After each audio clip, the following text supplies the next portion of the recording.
आप देख रहे हैं के न्यूज़ HD। मैं हूं हारिस अली शाह गिलानी। चलते हैं आज की अहम खबरों की तरफ। रुख करेंगे दादू का, जहां से रिपोर्ट कर रहे हैं हमारे नुमाइंदे सैयद सफीर हुसैन नकवी। खैरपुर नाथनशाह में बासर वडेरे शाम डोरी जेल पर मुबैना कब्जे और ज्यादतियों के खिलाफ गांव वालों ने एहतजाज किया।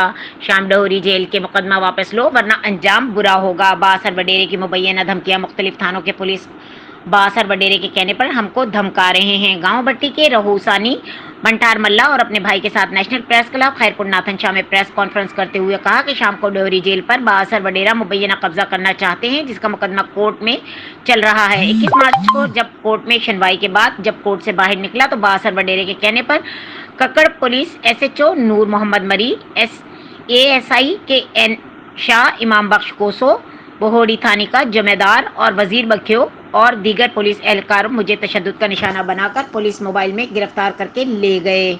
मजीद खबरों और अपडेट्स के लिए हमारे साथ रहिएगा। तब तक के लिए अपना ख्याल रखिएगा। अल्लाह हाफिज।